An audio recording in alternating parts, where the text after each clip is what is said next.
Touchdown Tampa Bay. You're listening to the Pewtercast.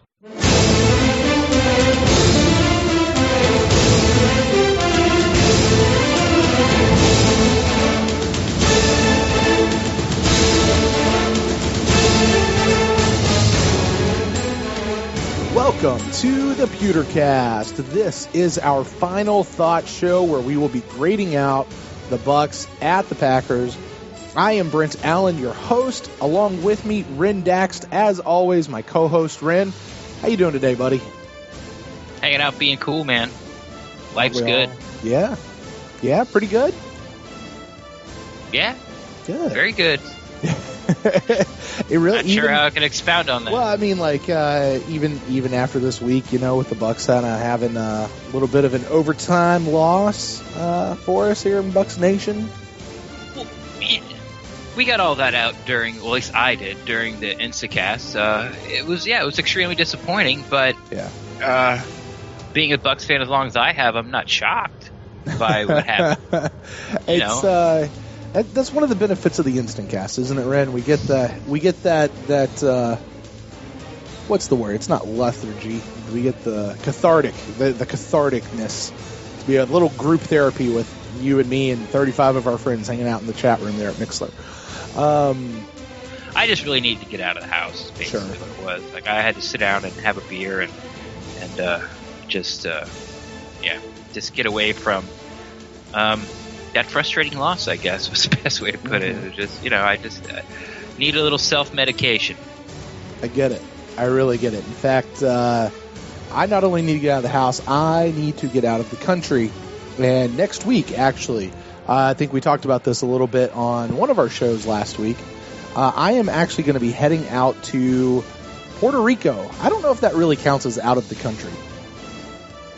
We kind of talked about it. It's a territory. I don't need a passport, though. Like my driver's license will get me whatever I need down there. They all still use American money. But anyway, I'll be heading down. They're not allowed to vote, right? They are not, because but they don't pay taxes. They don't vote, but they don't pay taxes. Apparently, they also don't get help. That's why I'm heading down there. That's why I'll be there, actually. Trying to help out with some of the hurricane relief that is still ongoing. I've got a couple shows that I'll be doing down there as well. For the people in Puerto Rico, just kind of checking it out. So you guys make sure you hang out with me. Follow me, my personal account on Twitter at Brent Allen Live. I'll be talking all about, I'll be probably live periscoping and stuff while I'm down there. So hope you guys join me, and we'll see what that actually means for the show next week. But before then, we've got the Lions at home. So that should be a fun game. But why don't we go ahead and get into today's show, Ren? Today we are going to be grading out the Packers game and wrapping up any kind of closing thoughts maybe we didn't get to touch on during the Instant Cast show. We also have our good friend Mark Cook of pewterreport.com. He will be calling into the show tonight. We'll be talking to him about his thoughts on the game and just kind of overall state of the Buccaneers. And then we're going to wrap up the show with comments, questions, and emails. All of that's coming your way on today's episode of the Pewtercast.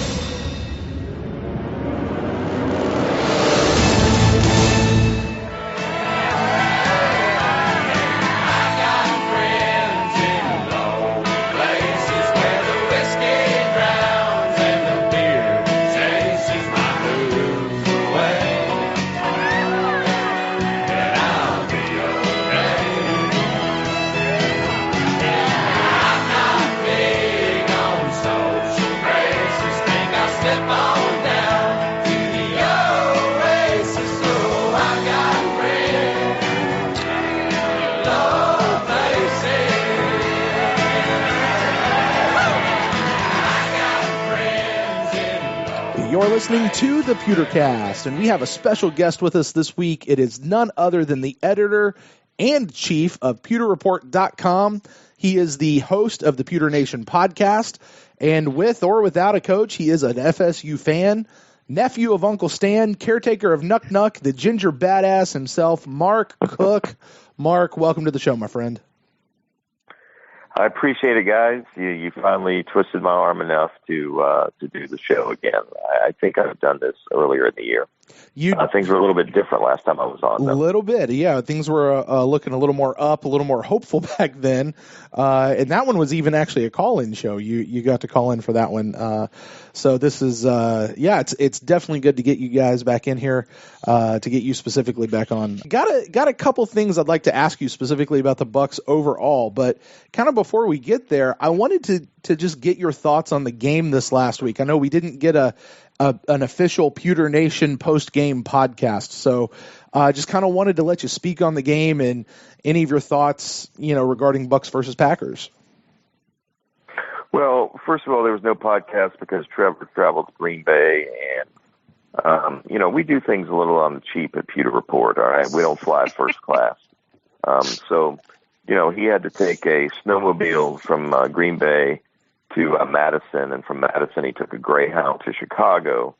For Chicago, he went to Mankato, Minnesota, and he had to row across one of the Great Lakes where he caught a connecting flight that got him to Nashville, and from Nashville we were able to get him down here by Uber. So it took him a while to get back here to Tampa, so that's why, unfortunately, we didn't have a podcast. But overall, the game. Now wait a minute. You said he was on Uber. Mark, you said he was on Uber. Did Trevor behave himself?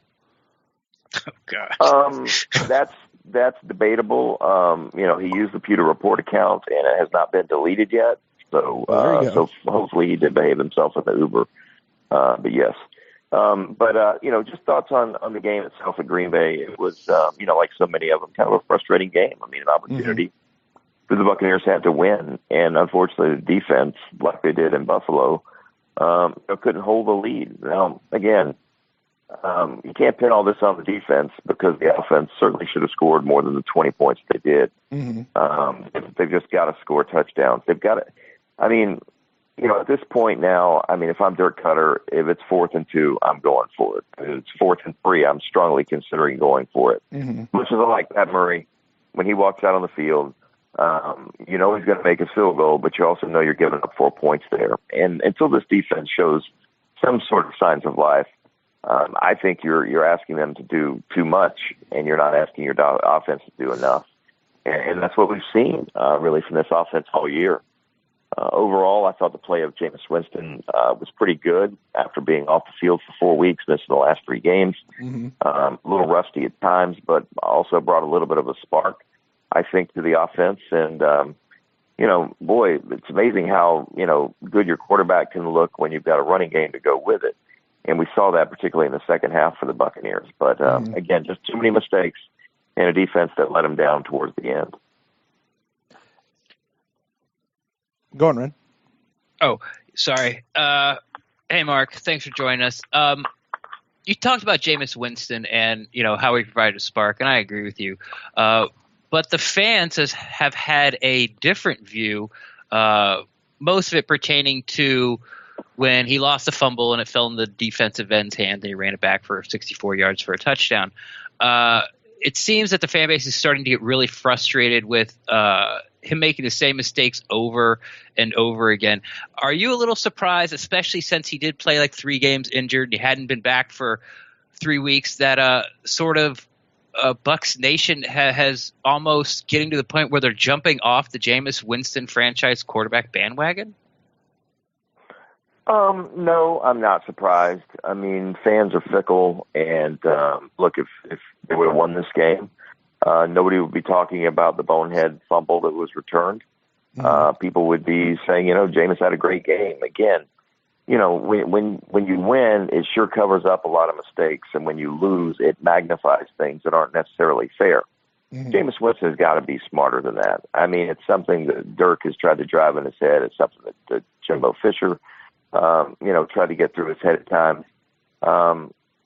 This is not college. You can't go out and have 3 turnovers in the first half and win many football games in the NFL like you did in college. So James is going to have to change that mentality.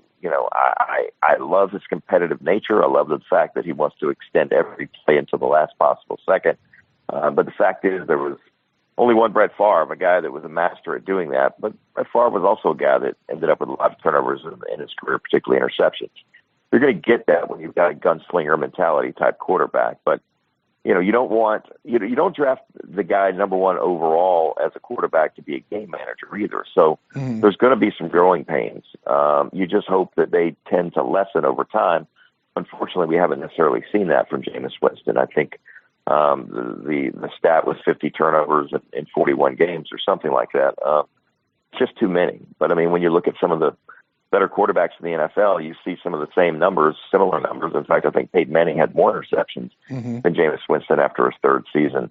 The problem is, and the difference is, the Cam Newtons, the Peyton Mannings, the Andrew Lucks, while Jameis' stats are very similar, those teams all reached the playoffs in their third year. The Buccaneers are not going to the playoffs in the third year. So, the jury's still out on the guy. I think he's the best quarterback potentially, with the most potential of anybody they've had since really going back to the Vinny Testaverde days. So we'll see, though, how it pans out. I mean, does Jameis turn into a Vinny where he goes somewhere else and has more success, or a Doug Williams or a Steve Young or a number of other quarterbacks that have played here in Tampa?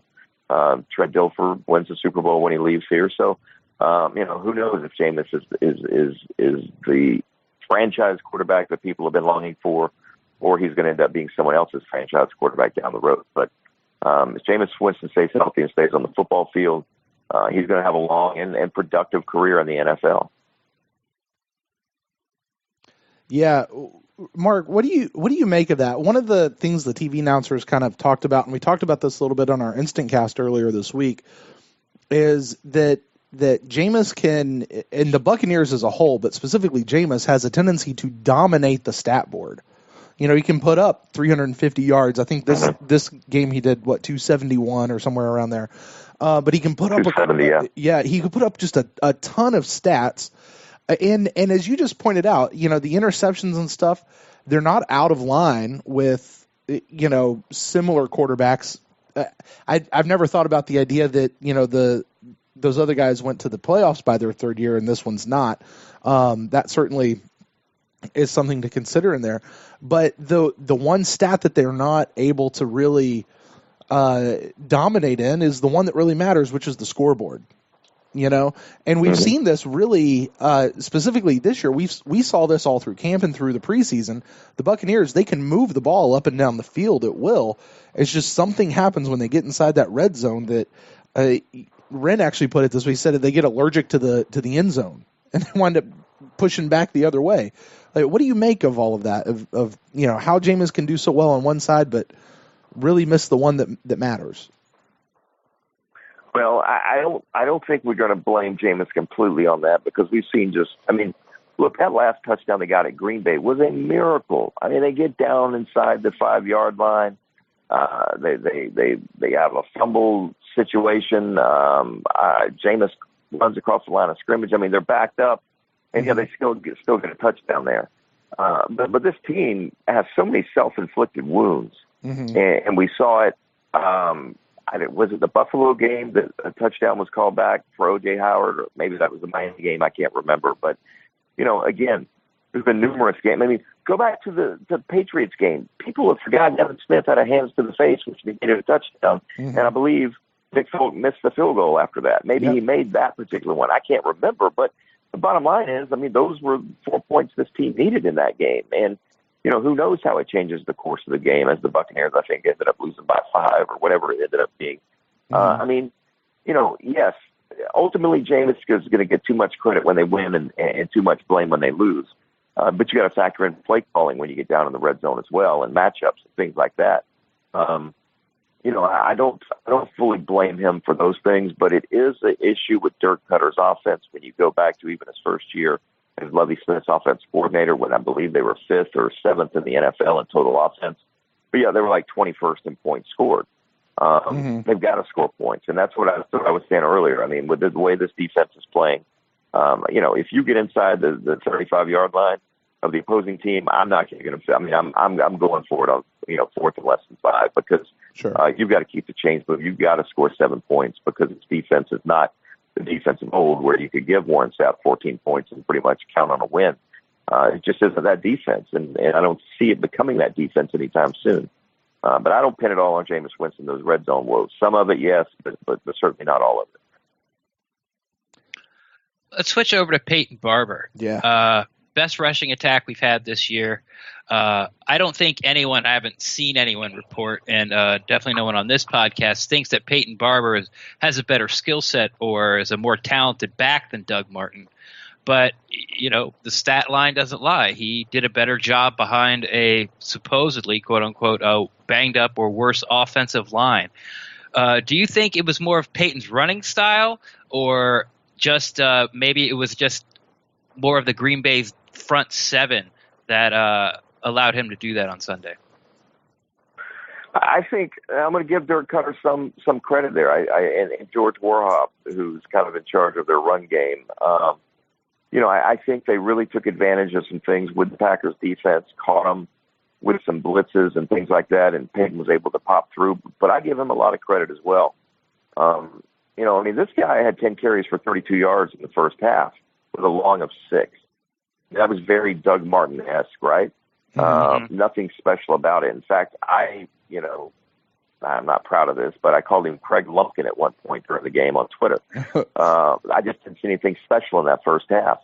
But I talked to Peyton yesterday in open locker room at one Buccaneer place, and Peyton is one of those guys, like many running backs. You've got to keep feeding the guy the ball. And Dirk Cutter, to his credit, did that. Didn't get away from the run. Didn't abandon the run. I would be curious to see, if that continues. But again, part of it was a close game. The Buccaneers weren't losing by 21 points, and they weren't in a position where it was going to be a shootout because they knew Brent Hundley was limited in what he could do. And so, I think the game plan was very good. But I think Dirk Cutter deserves credit. I think the offensive line deserves credit for that part of the game, not for the pass protection at all, but for the run blocking. And I also think Peyton Barber deserves a lot of the credit as well because, I coached football, high school football for a few years and go Plant City Raiders where I played, where I stood on the sideline and watched my teammates play a lot, but I was on, I wore a jersey. But I was a T-shirt All-American, I'll tell you that, though. I've got the award somewhere. But when the pads came on, it was a little bit different. But I coached high school football and I coached youth football. And I just remember telling my youth kids one time, we had some talented running backs, but I would say, listen, get me 2 yards, don't lose me 4 yards. You know what I mean? Get me 3 yards, don't lose me 1. Get me positive yardage. And that is Peyton Barber's MO. There's no doubt about it. He's not going to dance. He's not always looking for a cutback. If it's, Pro 36, he's going to hit that hole. You know what I mean? He's going to that hole. If somebody's there, he's going to, run over the back of the offensive lineman. He's going to move forward. And I don't know that Peyton Barber is a special back. If I'm the Buccaneers, I'm still looking to upgrade that position in the draft next year, certainly, because I don't think Doug will be back. But there's something to be said for guys that keep their legs moving forward, that run tough, low to the ground, good pad level. He does all of those things right. Mm-hmm. Still needs some work in pass protection, no doubt about it. But he did what the coaches asked him to do, and I thought he had a really good game, and I want to see what he could do moving forward these last 4 games, because that's going to tell this team how bad or how much of a need it is to address the running back position early in the draft next year. Mark, you had an article come out on Tuesday this week talking about Peyton Barber. And this might have been part of where you said you just talked to him in open locker room this week. You had a quote from him, and I wondered if you could kind of expound on it a little bit more, because it kind of seems like he's saying something. You said in the article, and I'm quoting here, it says, Peyton was pleased to be able to finally contribute after being a spot player over the last season and a half. And then quoting Peyton, he said, it meant a lot. I have been saying that it wouldn't have been possible with the offensive line and the fullbacks and the coaches calling the game plan. What exactly was Peyton saying there? Well, that's Peyton being a humble guy. And, in an age of the NFL and really professional sports where it's me, look at the back of my jersey, that's not Peyton Barber. I mean, he's one of the quietest guys in that locker room. In fact, if you're not looking for him, you won't even know he's there. He's just a humble guy, and he said it meant a lot that the coaches trusted him to get the start, to give him the opportunity to prove what he could do, because, Jacquez Rogers was thought to be Doug's primary backup, and he had that opportunity in the first 3 games this year. And I thought Jacquez played well when he got his carries as well on Sunday. and also as a pass receiver. But, Peyton was just happy that his hard work paid off, because this is a guy the last 2 years where if he would have asked me, is he going to make the squad, I would say it's 50-50 at best. Mm-hmm. And all he did is just keep working hard, keep his nose to the grindstone. And so he was very appreciative of the opportunity that the team gave him, and he made the most of it. But, he was quick to point out that, everybody, the offensive line, the play calling, his guy, the fullbacks blocking for him, all of those things were the reason for his success. Now, that's Peyton being humble. We know, all of those things could happen, but if either of the three of us would have been the running back, we would not have ran for 120 or 102 yards. So it's not just the guys up front. It's part of it, but it's not just those guys. You still have to have talent, and you've still got to do the job, and Peyton was able to do that job. Well, just for clarity, Mark, I certainly would not have been the running back, but if I had been your offensive lineman, you might have rushed for 120 yards. It could have happened. Well, if we ever decide to do a old, slow, middle-aged football league, and you and I are on the same team, we'll put you at right guard, and I'll run right behind you. Well, Mark, I don't know if I told you this that day I got to come hang out with you, but my big plan for the NFL is, here in a couple years when the current CBA comes up, the players are going to go on strike, and I'm going to be 40 years old, but I'm a good 40. Like, I haven't worn out my body. Yeah, I haven't. That's what I'm saying. I'm going to be a replacement. That's my ticket into the NFL. It's I haven't worn out my body, the last 20 years, so I'm going to be fresh and ready to go. That's how I'm getting in. I don't know about anybody else. I've seen your body. I don't know that I would call it fresh and ready to go.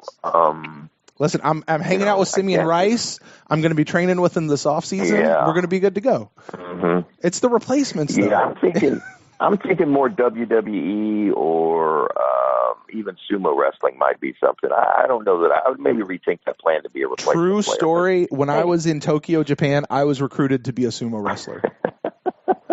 That's shocking. I would never have guessed that in a million years. True story. I've got photo evidence. I joke with my buddy Derek Fournier, the Buck Old School, one of my best friends. And, when I do his podcast, we always joke about, me and him going against each other in some one-on-one basketball. And he's like, hey, I may be short, I may be fat, but I will post you up and I will score on you. And strangely enough, I believe the guy. I think he would probably beat me, so I haven't challenged him to a front driveway basketball game yet. Also, the fact that I can barely feel my legs anymore. I have a bad back, and I would probably need a defibrillator by the time one of us got to the R in the horse, if you know what I mean. To the R in rim. All right, back to reality, gentlemen. I do have one question. I know we're pushing up against Wait. Are you trying to say that he being a replacement player is not reality? Listen, it worked for John Reeves and Jim Zorn. I was at a 1987 replacement game at the old Tampa Stadium when they took on the Minnesota Vikings. I was there for that game. Thank you. So anyway, the dreams. Don't let him dash your dreams, Brent. Don't let him dash your dreams. Thank you, Mark. I appreciate that. Or I could have been talking about Derek Fournier talking about being a basketball star. One of the two. Anyway, I think you brought up a really good point when you were talking about when you used to coach youth football and high school football about, get me 2, don't get me -1. With a back like Barber, and obviously, like you mentioned earlier, his pass protection really has to improve. It showed up a few times, reared its ugly head in Green Bay. But a back with Barber's style, is that good enough for the Bucs to sort of settle the running back situation with all the weapons they have in the passing game? I think for the last 4 games, that's going to kind of tell you a lot. Again, as much as I like Peyton Barber, I'm going to see a lot more out of him in the next 4 games before I'm saying, we can pick up a running back in the 5th or 6th round next year. Look, I'm one of those few rare guys who still believes if there's a talented running back and you can get him in the first couple rounds, you have to take him. I'm not a guy who believes that running backs are a dime a dozen. Again, if they are, then the Buccaneers would not have struggled to run the football this year. There are teams that, the running back is, look at Alvin Kamara, the difference he's made and Mark Ingram with the New Orleans Saints this year. So, I'm not saying you have to draft one, in the top 10, but at the same time, I don't think that, you want to go into a year with a guy like Jeremy McNichols, as the Buccaneers tried to do next year, as a guy that they thought maybe was going to be able to contribute to this football team. I think you still got to get one fairly early. But it's too early, in my opinion, to decide if Peyton is that guy. Again, I think he's going to get the opportunities in the next 4 games, and we'll see what he's able to do with them. That'll help the Buccaneers moving forward. But, I was a big fan of Dalvin Cook, obviously being a Florida State guy. Would have loved to have seen what he would have ended up doing had he not gotten hurt and tore his ACL.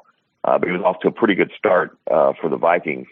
And Kamara and Kareem Hunt. I mean, there's a lot of running backs that were drafted in the top 3 rounds that have helped their teams this year. I mean, Joe Mixon, was getting some playing time up in Cincinnati. I mean, so, and the good news is this is a talented crop. I'm not as well versed as Trevor and Scott on the draft part of things, but I've talked to them and we have discussions about the draft all the time. And, there are going to be some really, really good running backs coming out this year, but I don't think it's an undervalued. I mean, I think fans tend to undervalue the position sometimes, but me personally, I don't. I think, just adding one more weapon is important, and I don't blame the Buccaneers for taking O.J. Howard. I really don't. I would have done the exact same thing if I was Jason Light in that position.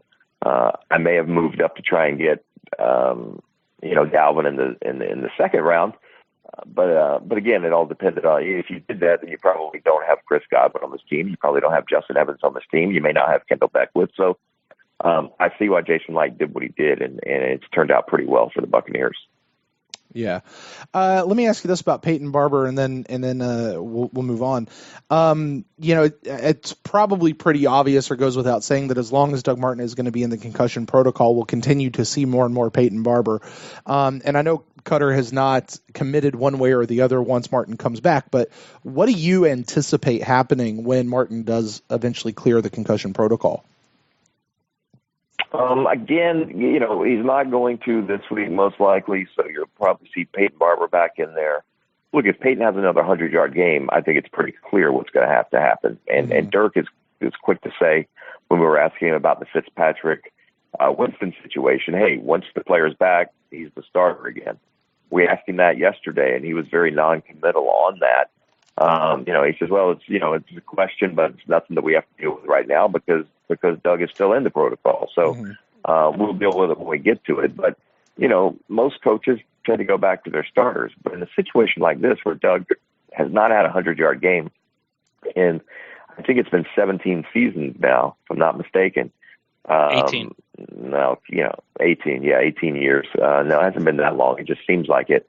If Peyton Barber racks up another one, I mean, how do you sit the guy on the bench? You know what I mean? Yeah. So I mean, again, the difference between your franchise quarterback, needing as many starts as he can get, and a 6-year veteran in Doug Martin, who has been given multiple opportunities. You know what you have in Doug Martin. Let's see what you have in Peyton Barber moving forward. If, in fact, Doug Martin is not part of the plans next year. Obviously, Jameis Winston is part of the plan next year and many years past beyond that.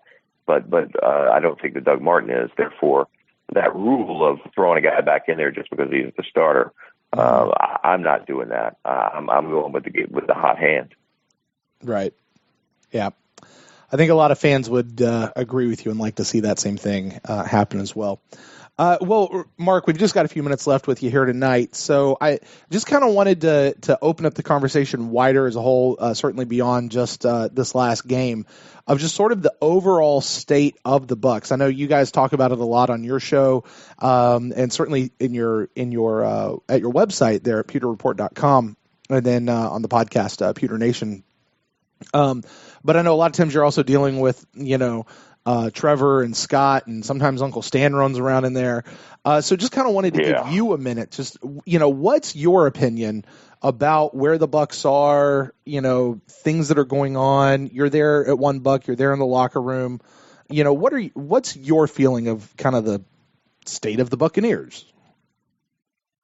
Honestly, a lot of confusion and surprise and shock. I mean, look, you don't walk into the locker room and it's not this gloom and doom. We're terrible. We're never going to win again.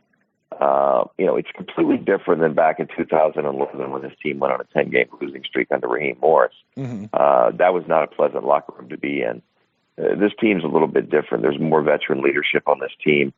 And they realize they're not as bad as their record, regardless of what the record is. They know talent-wise on paper, they're not as bad as what the record is. Although Dirk Cutter will say we are exactly what our record is. We're a 4-8 football team right now, and essentially that's what they are. But I think we all know that they're not that bad.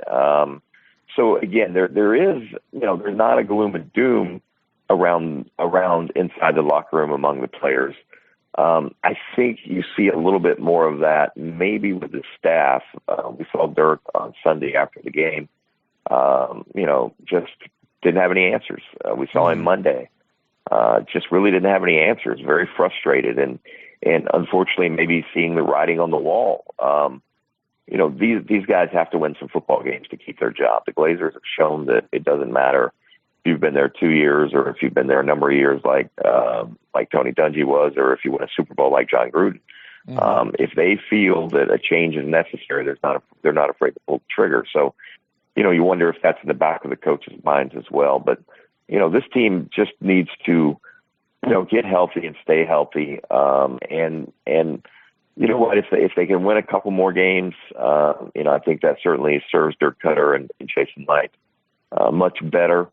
But if they lose these next 4 games, or even 3 out of the next 4, and they're uncompetitive in 3 of them, I think that doesn't bode well. I don't expect them to be non-competitive. As long as they don't have any major, more injuries. If Mike Evans and Jameis don't go down, and Gerald McCoy doesn't go down, they're going to be a competitive football team, and I think that's important. But I mean, I think these players are just as shocked as the fans are. And I don't know about the coaching staff. I don't think that they maybe had – I mean, they had high expectations for themselves, but realistically, I think the organization knew there were still some holes on this roster. They were just hoping that the ball would bounce their way. Nick Folk could kick a little bit better. Jameis Winston doesn't get his shoulder banged up. Robert Ayers and Noah Spence play better, and Noah doesn't, lose his arm in a game earlier this year. All of those things. What the worst case scenario is going into the season with their deficiencies on the team really reared their head this year. And so, it's partly bad luck, partly bad coaching, and partly bad football playing. So, but again, it's not like this is not the Cleveland Browns, fellas. It's just not. And disappointing as fans are and should be, there's still hope for this organization. There's still hope. That they can be a playoff team in the near future. And I think they still expect to be. But I think there is a little bit of shock and bewilderment that they're not this year. And I certainly, I'm surprised. I picked them to go 12-4. Actually, I picked them to go 4-12, but I have dyslexia. So when I typed it, it came up 12-4. So I got to live with that. I think the official term for that is dysnumeria. Ren, do you have anything else for Mark? Malaria. There you go. They have a shot for that. Ren, do you got anything else for Mark before we let him go here? Yeah, last one. Somehow, you worked to win one of your Florida State Seminoles into the conversation, Dalvin Cook. We heard a lot of you during the offseason about Dalvin Cook. And, honestly, we tease back and forth. If people don't know out there, I'm a Gators fan. Mark's, of course, a huge Seminoles fan, and we go back and forth on Twitter a little bit. It's all in good fun. What can fans expect from you in about a month when the season ends and the draft talk really starts to ramp up? Who's the guy from Florida State you're banging the drum for this year? Well, I don't know who I'm banging the drum for next year. I mean, I'm a huge Cam Akers guy, but he's not coming out. If you're talking about draft-wise, draft-wise. I love Derwin James. I don't know that he had as good a year as people expected him to have, but he's one of those freakish athletes in the Jalen Ramsey mode. And, utilized properly, he's going to be very effective. I saw he was number 4 on Mel Kiper's big board recently. He won't be drafted. I don't believe, as the number 4 guy by any stretch, but he'll be a first-round guy. He's a guy that, he plays with so much confidence, something that other than Brent Grimes in that secondary, you don't see a lot of. I mean, maybe Justin Evans starting to click for him a little bit, but Derwin James is a guy that wherever he plays, I think he's going to start immediately, and he's going to be an impact player because he is a terrific athlete. And I think with the right coaching in the right scheme, he's going to be a hell of an athlete. Other than that, looking at some other players coming out, I think McFadden had a very down year, 8 interceptions last year at cornerback. I don't know that he's had one all year this year, hasn't looked particularly good. He'll still be drafted high because he has that size and speed. He'll be a great combine performer. But I think Derwin is obviously the guy. And again, I've never really banged the drum other than Jameis Winston as far as a Florida State player goes, because in all honesty, once they leave Florida State, I want them to succeed, but I'm not going to go crazy and say, this team should draft him just because of where they went to school. I thought Vernon Hargraves was a good pick. Once they leave college, I don't hate Gators anymore, except for Percy Harvin. I don't like Percy Harvin, never will. But the bottom line is I'm not going to be banging a drum for a player for the Buccaneers to select unless I think he's the best player in the slot that they're drafting. And that's the way I've got to be. I mean, that's just the bottom line. But it's the honest. It's the way that I feel. I mean, Scott Reynolds will tell you the story of when Berto Aguayo was drafted, and we're sitting in the media room and we're watching it, and of course the PR staff immediately comes down with a press release, and I'm literally banging my forehead on my desk there at One Buccaneer Place, going, "You have got to be kidding me! A kicker in the second round!" And Scott's like, "He's the best kicker, in college football history." And I said, "It doesn't matter. He's still a kicker." And I don't trust kickers. I got one as a son. Trust me, I don't trust any of them. That's ever. why, right there. I don't trust Pat Murray, and he's the guest at our live podcast next Monday night at Ford's Garage in Wesley Chapel. We want people to come out and hang out with us. There's a cheap plug, but anyway, the bottom line is people can go back and look at all the writing I've done, and other than Jameis Winston, I haven't banged the table for any Florida State player. But I banged the table for Jameis Winston because I honestly believed he was the best pick for the Buccaneers at the time. And if wherever the Buccaneers end up, if Derwin James looks like he's a good fit, then I would bang the table for him then. But it's really early right now for me to bang the table for anybody on Florida State right now. I'm just banging the table for Willie Taggart. There you go.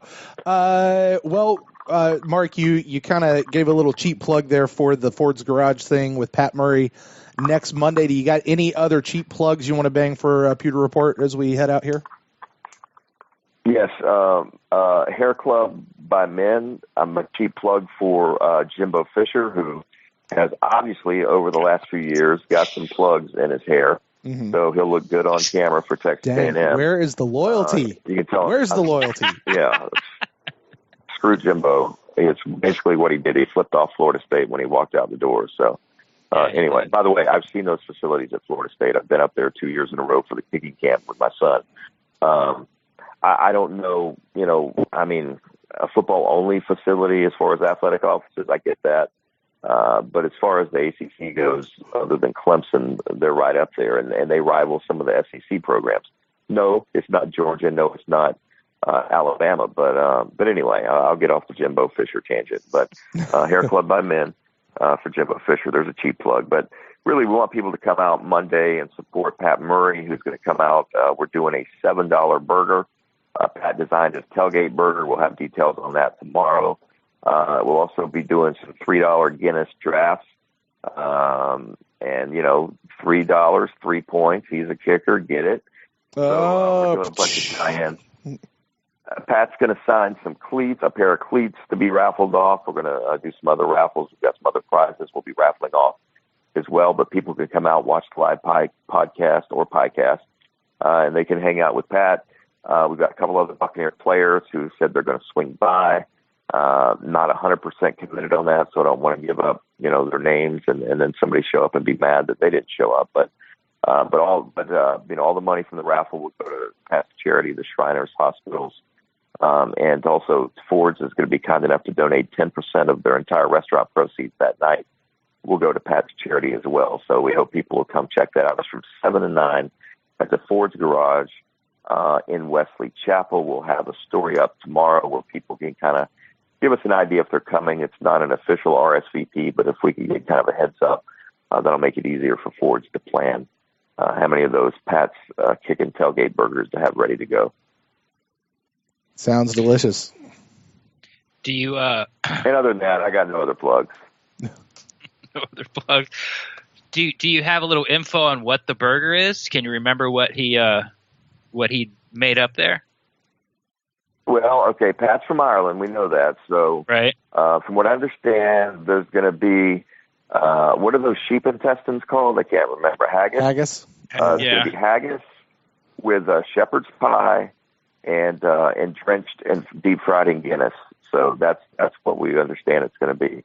No, I take back my delicious Angus comment. burger. It's a 1/3 Angus burger on a pretzel bun with bacon and macaroni and cheese. That's Pat's burger. Nice. Now, if you don't like that, which if anybody doesn't like macaroni and cheese and bacon, then they can unfriend me now. But if you don't like that, Ford's, you can create your own burger. There's a million different combinations. And they've got some other great things on the menu. One of my favorite things is the blackened salmon with the lemon butter sauce with asparagus and the rice. That is a tremendous dinner. That's what I get every time I go there.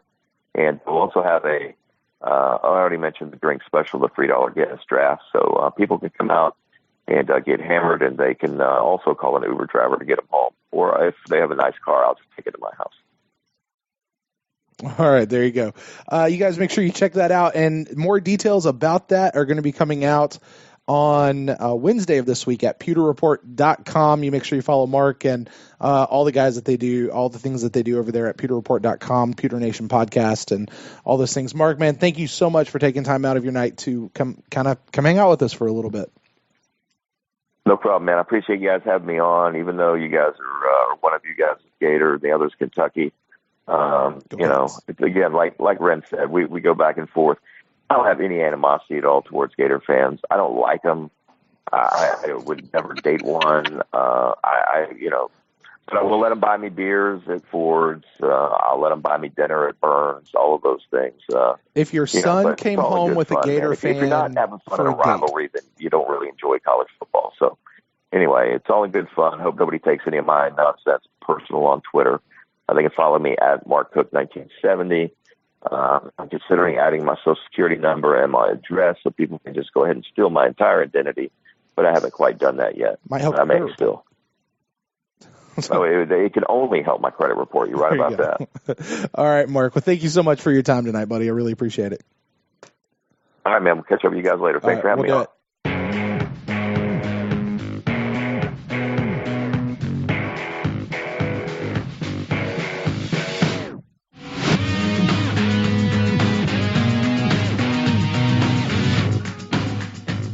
All right, Ren, well, now it is time for you and I to put a capstone on this Packers games with our final thoughts, yours and mine, plus we're going to grade out the team for how they did on this game.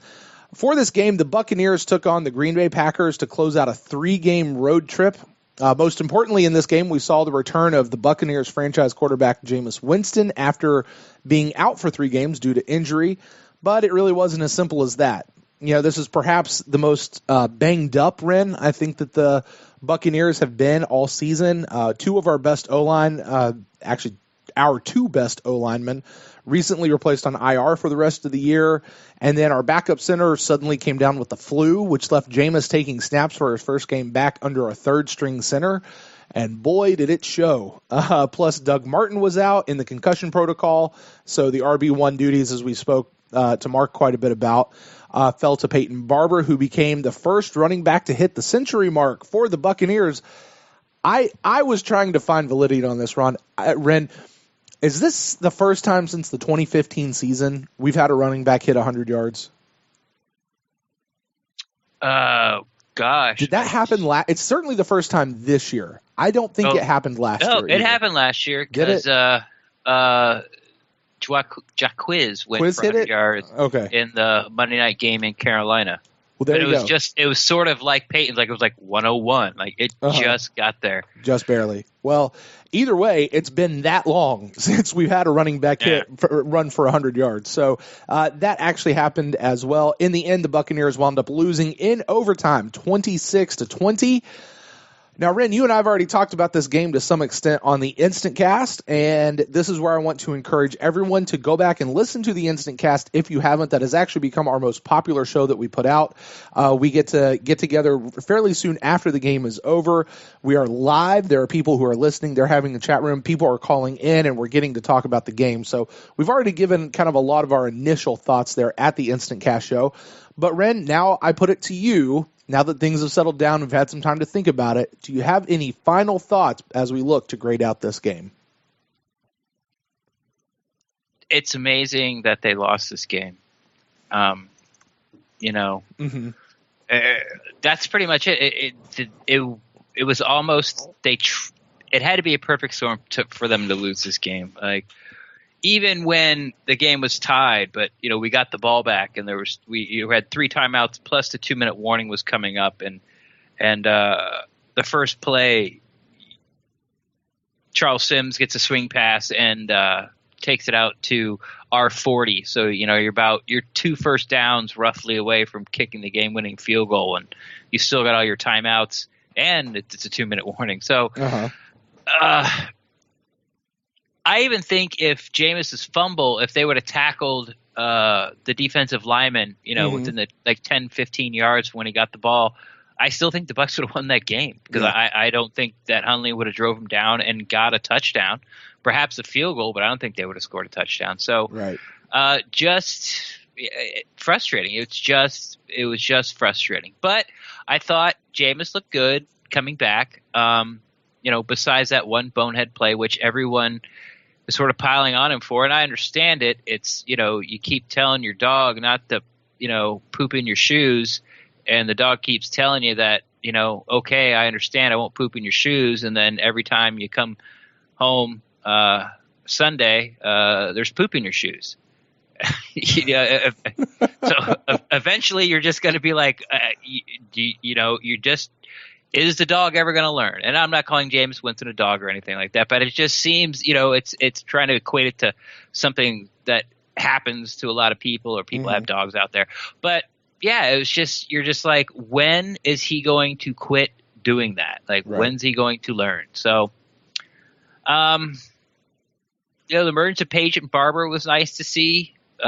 He does need to work on his pass protection, and the line. Jameis had to run for his life. Pretty much all Sunday. The defense played great for 3 3/4 of football, and then but when they needed a stop, they didn't come up short. They came up short, and it was just, you're just at the end of the game, you're just wondering. You're staring at the screen, seeing the final and overtime, just like wondering how the Buccaneers, especially when you start looking at the stats, you're like, how did we lose this game? Yeah, baffling, frustrating. Frustrating was the word that I used on the description of the Instant Cast. You talk about the defense, and I want to start with them. I really want to know what it was like with Mike Smith in the defensive room, or on the defensive bus, or wherever it is that he finally gets to be with the defense. Like, I want to know what it's like to see Mike Smith snap. Because I don't remember who it was, but somebody tweeted out, said it was one of the media people, said that they just had Jason Light and Mike Smith walk past them. Like, they just passed them in the hallway. Said Jason Light looked like he was going to be sick and going to throw up. Mike Smith looked pissed. And so I kind of like to be a fly on that wall. I really wonder what Mike Smith is saying. Like, I really wonder what's going on. Because you say, for 3.5 quarters of football, they did okay. They did better than okay. I mean, the only touchdown they gave up was a short field off a block punt. So, which I guess I heard that actually wasn't officially a block punt, since it went past the line of scrimmage. Really? So it doesn't count as a block. Yeah. Are you serious? Since it went past the line of scrimmage, it doesn't count as a block. It won't show up in the stats as a block. It'll show up as like a 1 yard, 2 yard punt. Wow. Yeah. Wow. Stats. Interesting. Wow. Okay. Well, not really that interesting. Yeah, but defense. The defense played fine. You know, yeah. They were. I mean, I wouldn't say they did great, but I think they did fine. You bring up a good point though. The only touchdown they really scored was off that short field. And then there was the one you talked about just a minute ago with the defensive end there, which how nobody ran him down. I mean, he's not exactly a speed demon, you know? Right. Like how nobody got up and ran him down. That baffles, because it's not like he was, 5 yards out from the end zone. Like he had to run a little bit. It was like 64 yards he had to go. Yeah. So, it's all that is what it is. But, overall, Jameis Winston, I thought he had a really nice game, minus, as you said, a couple of really boneheaded plays, especially the one. I think it really kills me. And I've kind of had to stay off of, Ren, how you stay off of social media during Bucs games. I've come to a point where I have to stay off social media like after Bucs games, especially when they've lost. Because it kills me that people are taking Jameis to the woodshed on his first game back, as if he's been playing healthy for every single game this year, as if he's been in every single game, as if he's not been off for the last 3 weeks. And I'm not saying that gives him all kinds of excuses. I'm not saying that at all. It's just, you've got to take you've got to take everything into account. It's really only his fifth game healthy. He played the first four, and then he got injured and was taken out of the first half of the Cardinals game. You could say 6 because I think his shoulder didn't bother him during the Buffalo game. At least it didn't look like it. But the games after that, each week it's slowly got a little, harder for him to push the ball down the field. You could tell that, the pain was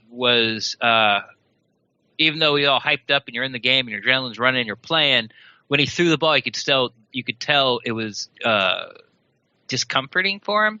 Mm-hmm. He was in some discomfort. And it finally all came to a head in the Saints game when he landed on the shoulder again. And, even they put him in for another pass play and he just bailed. Like they brought a linebacker and he just bailed. He just turned his whole head and just threw it just to get rid of it.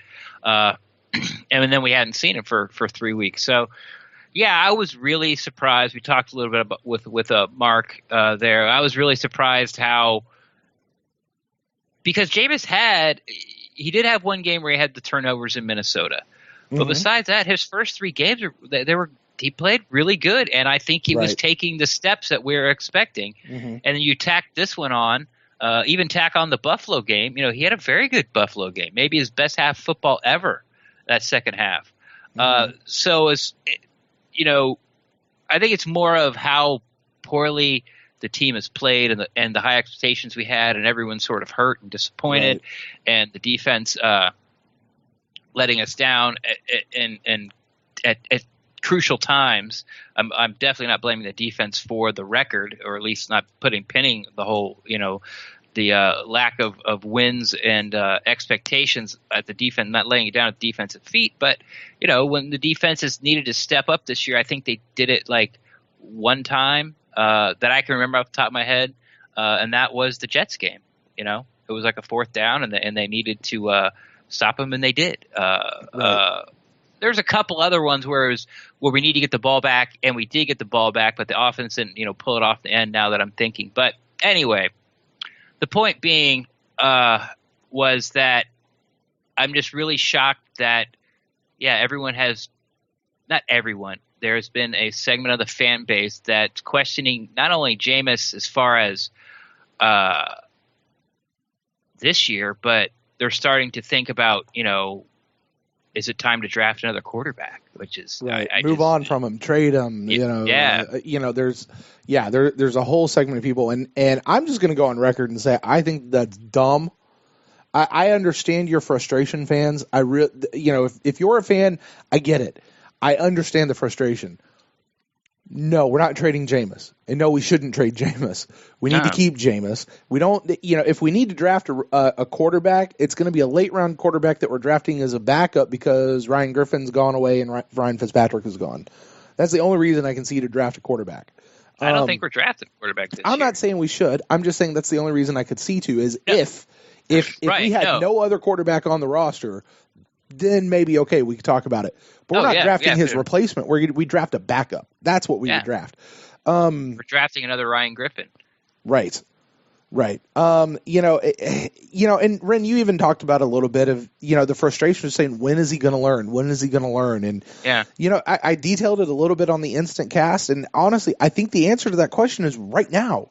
This is why Jameis needs to actually be back and play these next 4 games, but it was these next 5 games, and not just sit out the rest of the year. Because this is when he's learning stuff. This is when he's going to have seen those things from Ryan Fitzpatrick. Now he's going to get in the game, and all of a sudden these things are going to begin to connect with him. And we saw it happen in this game. We saw him make those instinctual things, okay, because now he's got some instincts in him, like make a play. Mark talked about it. He's a guy who can make a play. And when you're as athletic as Jameis is, maybe you are taking a sack. You can throw something up and save the sack, but nobody around is good enough to pick up that ball. Well, not in the NFL. People all around him are good enough to pick up that ball and have it turn into an interception. Like, he's got to fight against those instincts and form new instincts.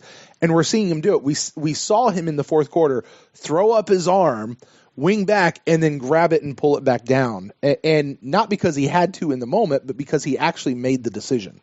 Like you could see him go, no, this is not the right thing. I've got to pull it back down.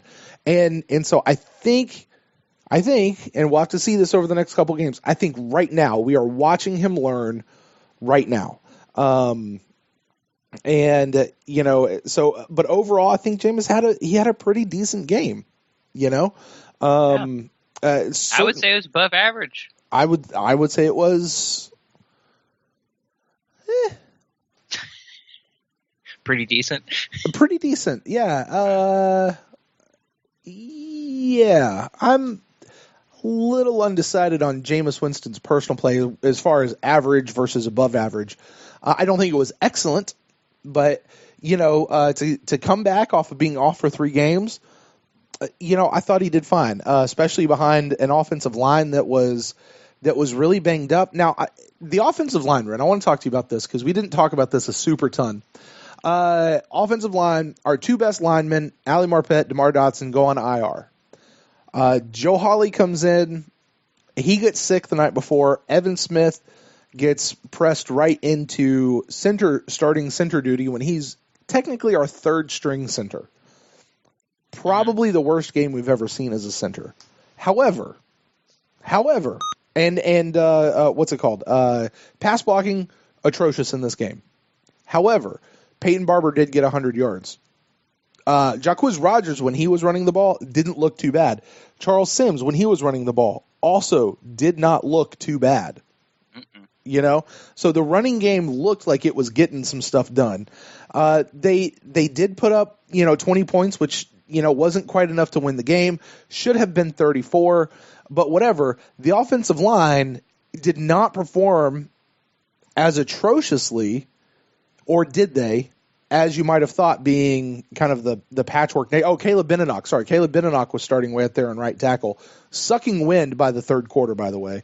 What are your thoughts on how the offensive line did this game? Well, in pass protection, it was awful. I mean, you can't give up 7 sacks and expect to, get a passing grade. Sure. But then again, like you said, we had our first 100-yard rusher in over a calendar year. Mm-hmm. And Charles Sims and Jacquizz Rodgers' average were, way above 5 yards a carry. Mm-hmm. And I think I think Peyton Barber was just under, something like 4.9. Like, he just missed it. So I guess you got to sort of hash it out at a C. Mm-hmm. I mean, this was a flip-flop of what we've seen all year long, because typically they've been good in pass blocking, but horrible in run blocking. In this game, it was the exact opposite. Yeah, so, you have to give them a C, where you give them a D plus maybe, because sacks sort of are drive killers. Mm-hmm. Not only have you lost it down, now, of course, it's negative yards, and you're behind the sticks. So,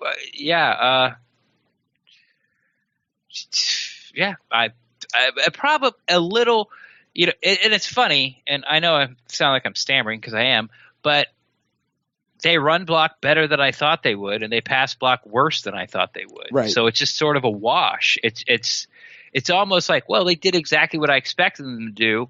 Overall, it was like you said, it was just the opposite. Right.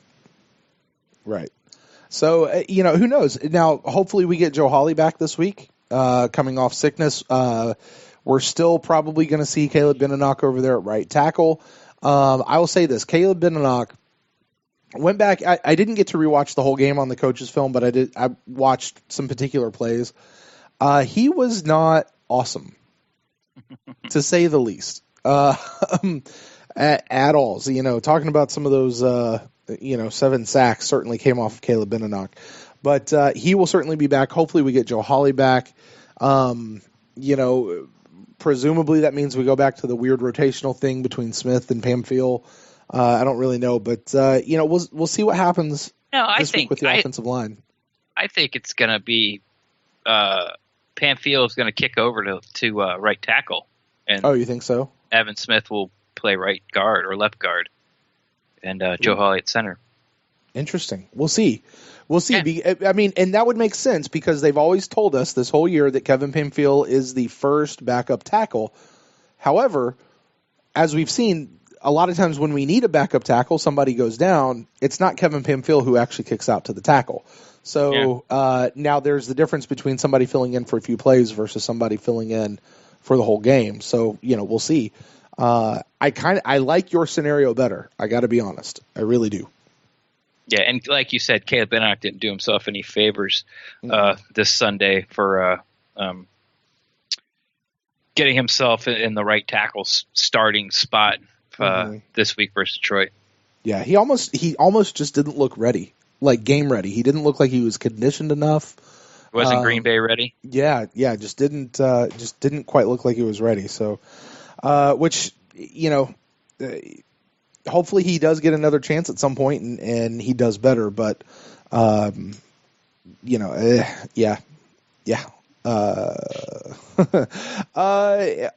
things that I thought was kind of neat to see. It was good to see the Cam Brate and Jameis Winston connection again. I don't know how to explain it. There really does seem to be something there between those two guys that just works. That we were missing when Fitzpatrick was in there for the last couple of games. So I heard they were talking about this a little bit on I think it was the Ira Kaufman podcast earlier this week. They're saying, Cutter has yet to figure out what to do with 2 tight end sets. And my question is, well, what do you really want? Like, do you want him to hand the ball off and run it? Do you want him to throw it deep, not throw it deep, throw it to Evans, Deshaun, O.J. Howard, Cameron Brate, Adam Humphries, Chris Godwin, and then you expect everybody to be super productive? Like, how are you judging your tight ends just based on the throws that they get? I think every tight end had a catch in the first half. And that would presumably include Auclair and Auclair, Cross, Howard, and of course Cameron because he had the touchdown. He only had 2 catches. Yeah, and you're right. It's like, well, what do you want? Right. Last week it was how do you have these 2 great tight ends and not throw them the ball in the first half? And then now, you throw everyone the ball in the first half, and it's you don't understand how to use 2 tight ends. So what do you want? Yeah, they're doubling the wide receivers. He threw to the tight ends. Like, well, I don't know. It's one of those narratives that is not well thought out. Right. It's it's like going into Baskin Robbins. You got 31 flavors, but your cone can only hold 3. But you're going to be mad that you didn't pick the other 28 flavors. Right. You know? Yeah. There's going to be one that you're going to have to leave out. Right. And they're good flavors. There's a lot of them that are really good. It just, for this particular trip to Baskin Robbins, these are the 3 that we got. So Left out Superman this trip. Right. Oh, Superman. I like raspberry sherbet. Anyway, I thought this game, like a lot of games, never should have been this close. I went back and looked. We left 14 points out on the field. Yeah. Those were touchdowns that wound up being field goals. So 21 points minus the 9 that we actually got off the field goals. It's 14 points. So I kept saying the game should have been 38 points. It really should have been 34, in my opinion, 34-20, but it wasn't. I think at the end of this, I'm ready to say I want more Peyton Barber. I want to see more Peyton Barber. Yeah. Yeah. And, when we were talking to Mark and he sort of sparked that question in my mind, like with those offensive weapons we have in the passing game, all the Bucs really need is somebody who doesn't get negative carries. Like if you average if you get me 3 yards a carry, 90 runs out of 100, I mean, at least 3 yards a carry. So I'm giving you 10 times out of 100 where you get 1, 2, -1, -2. Instead of 50% of the time, I think this offense would roll. I really do. As far as yardage, just like it did against Green Bay. Like you said, it should have been 34 points. Like Green Bay didn't have an answer for the Buccaneers offense. The Buccaneers offense had their own answer with self-inflicted wounds. And it was just such a strange game. It was like almost anything that could go wrong went wrong one time. Yep, it did. So I want more Peyton Barber. I thought it was interesting. Mark had said that he really doesn't expect Doug Martin to be around next year. I know we have kind of avoided having conversations about who is about roster changes. I think it's just a little too early for us to get into that on this particular show. Yeah, we'll have off season to talk about. Yeah, we'll definitely get there. But yeah, those are kind of some final thoughts for me. So. Are you ready to grade out the team, or do you got anything else? No, I'm ready. All right, go for it. What grades would you give the team for this game versus the Packers? I would give the offense a B. They moved the ball pretty much at will up and down the field, just couldn't get in the end zone with a lot of self-inflicted wounds. But also, some of the self-inflicted wounds they overcame, and when it counted, they got down there and had the lead, took the lead in the fourth quarter. So I give them a B. Defense, again, I give them a B. They only let Green Bay get in the end zone once for 4 quarters, actually, wasn't it? Yeah. And then when they needed them the most to step up, they weren't there. Yeah, they weren't there. I don't want to say they choked or crumbled, but a little harsh. But obviously they're out there trying, but it just didn't work out for them. They didn't make the play. That's what players say. They need to make more plays. They didn't make any plays that drive, or the drive before it to let them get the field goal to tie it to go to overtime. So I give them a B. But they got an interception and held the quarterback to under 100 yards passing, and it just. He couldn't stop the run that well. But, I like to think that points on the board and, more importantly, points they actually gave up is sort of the carries the most weight. So they both got to be special teams. I got to give them a C-. The block punt. That's 2 this year. Block punts are really rare in the NFL. We have 2, and they weren't even it wasn't like a great play. It was like parting of the Red Sea, and the guy just came right up the middle and blocked it. So somebody needs to be taken to task, or at least needs answers. You got to sit down with me if I was a head coach and tell me how did this happen again? And first off, why did it happen again? It should have happened the first time. Now it's happened twice. You're not doing your job, or somebody's not doing their job, and can you point them out, because we need to replace them on the punt coverage team, punt protection team. So I give him a D. Pat Murray made his kicks. It's getting to the point where you don't think, it's all the bad mojo of holding your breath and and sticking around for extra points because you feel you only got like a 50-50 chance to make it. Now I'm to the point where if the Bucs score a touchdown, I can go refresh my drink or grab something to eat and not have to stand up and bite my nails for the extra point. So that's good. But yeah, the block punt and it turned into a short field and gave Green Bay their only offensive touchdown during regulation. Thank you, regulation. I give them a D. So overall, I'm giving them a C plus. They played well enough offensively and defensively, and in special teams to win the game. They just didn't. They just didn't. So it's kind of a funny grade for a loss, but yeah, I C plus, B minus. That's I think that they earned it. Yeah, I mean, it's exactly what we talk about, right? There's no excuse that this team should have lost this. There's no reason they should have lost this game, right? Like everything's point. If you look at the stat sheet outside of the score and say, okay, time of possession, turnovers, yards. Yards per carry, yards per catch, penalty yards, third downs, all that kind of stuff. The Bucs would have won this game. Unfortunately, that's not this. None of those things are what actually determines a win or loss on a game. So, as far as grades for me, offense, I give them a B.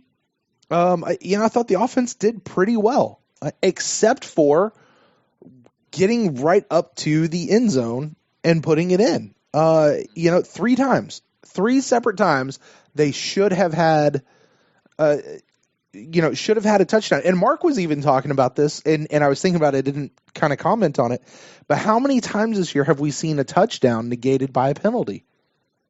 At least 2 or 3, or a big play, right? But specifically a touchdown, though. Yeah. Like at least 2 or 3 touchdowns. We've seen way more than that on big plays, but at least a couple of touchdowns.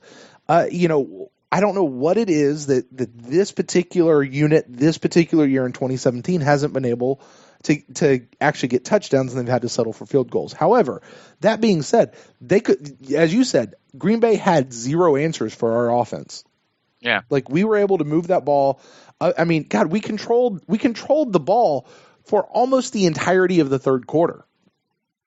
Like it was ours. I think the end of it. Yeah, let's see. That has the overtime. But by the end of regulation, we had almost a full 15 minutes, like almost a full quarter lead on time of possession. Yeah. And that would have been the third quarter. So, it's. I think Green Bay ran 5 plays in the third quarter. Yeah. And for that, our defense nice and rested. We ran like 70 some odd plays throughout the course of the game on offense. Defense came out, and I'm going to give the defense a C+. And I got to tell you, Ren, I originally had them graded a lot lower, but you've kind of convinced me. You've changed my mind. They did play pretty well, except for against the run. And this is where I kind of knocked them. And it wasn't just against the run in overtime or, at various parts. Green Bay did seem to be able to have a lot more success running this ball, whether it was a running back or the quarterback. They had success running the ball, which is, they went out and Mike McCarthy made the right adjustment at the right time in overtime. I'm just saying, forget passing it. We're just going to run the ball. And we'll do it. And they did it. But outside of that, the defense really played pretty well. And I actually give them a C+. Throughout the game, if I look at it, without the context of the win or loss, I think that's probably very deserving. I 100% agree with you as a C- for special teams. A blocked punt. No. Thank you, Pat Murray. You're fine. Brian Anger, you're not bad. But, you got to look at special teams as more than just those 2 guys. It's the plus a lot of penalties on special teams. Yeah, it seemed like every punt return there was a penalty. Did it? Yeah. I think you're right about that. Yeah. So C-. So if I take all of those and I average them together, that brings out a team grade to an F. They failed. Back to pass fail. They just failed. They didn't, as a team, they did not achieve their goal. They failed. They lost the game. They failed. And, that's the only way I know how to put that. So, all right, Bucs fans. Well, now we would like to know your thoughts on our thoughts. You can do that by shooting us an email to thepewtercast@gmail.com, or you can find us out on the Twittersphere at thepewtercast or at facebook.com/thepewtercast. We do respond to all forms of feedback, and it's one of the more fun aspects of being a part of this Bucs fan community. Well, coming up next, Ren, I think we're actually going to go ahead and do something that I can't recall if we've ever really done before or not. But we are actually going to go ahead and end the show right here for tonight, for this particular episode. And I know a lot of people are going, oh, but what about the emails? We're actually going to get to that, but we're going to split this up. We're going to do that. We have actually quite a few emails to get to. So we're going to split this episode. We're going to end this one tonight. And then later on this week, we're going to give basically a bonus episode where we're going to tackle all the emails. Lots of good questions there, lots of good comments that we're definitely going to get to. It's just we're going to let that be its own podcast for this particular week. So with that, Ren, we're going to sign off for tonight. Why don't you tell the folks out there where they can get in touch with you on the internet? Best way is on Twitter. You can follow me at Rendax, REN_DAXT. I'm always down to talk Buccaneers football. And if you want to get a hold of me personally, I am at Brent Allen Live on Facebook and Twitter. And once again, the show, you can find us at the Pewtercast or on Facebook.com/the Pewtercast. Email us to thepewtercast@gmail.com. With that said, Ren, we will definitely be back here in just a day or two with the second half of this particular show, where we'll be talking about the fans' emails and their final thoughts on the game here, Bucs versus the Packers. So until then, go Bucs.